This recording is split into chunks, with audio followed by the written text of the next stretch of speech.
मंडळी साहेब आहेत, हे सगळे मान्यवर बारोकर सर, हे सगळे मंडळी या संघटनेत काम करत असतात. आमचे जाधव साहेब आहेत, हे सगळे मंडळी संघटनेनं जिथं जिथं कार्यक्रम आहेत केले ते येतात. संघटनेचं उद्दिष्ट, संघटनेचं काम सांगतात. ही संघटना खूप जबाबदार काम करणारी संघटना आहे. ज्यांना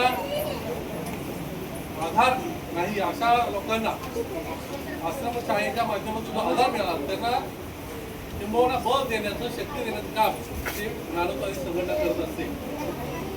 म्हणतात या संघटनेचं, या धर्मवीर समुदाय प्रतिष्ठान जी आहे, गोशाळा आहे, या ठिकाणी बालक मंदिर आहे, प्राथमिक विद्या मंदिर आहे, वृद्धाश्रम आहे आणि अनाथ हे सगळं वैभव आपल्या बाबांनी, आपल्या बाबांनी यांनी हे उभं केलेलं वैभव आहे आणि त्यांचे प्रत्यक्ष धुरा ते आज वाहत आहे.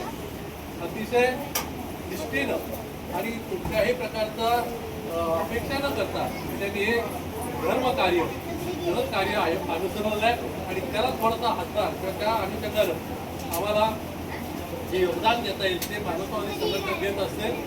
इतामी साहेबांसारखे काही दानशूर मंडळी आपल्या दातृत्वातून हा प्रसंग घडून असतात. तेव्हा आज आपल्याला हे भोजन इतामी कुटुंबापासून मिळत आहे.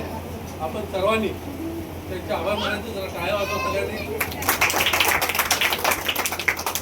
त्यांच्या कुटुंबियांना दीर्घायुष्य लाभावं, अशीच सदिच्छा त्यांच्या मनोमानी निर्माण व्हावी आणि समाजसेवेचं काम मानवतावादी संघटनेच्या माध्यमातून त्यांनी घडून आणावं अशी मी सदिच्छा व्यक्त करतो. आणि आम्हाला मी स्वतःच्या आभार मानतो त्यांची की आम्हाला हे सगळे संधी त्यांनी उपलब्ध करून दिली. ठीक आहे, धन्यवाद. मागच्यासारखे गाणे कोण म्हणणार आहे? गाणे मागे गाणे म्हटलं.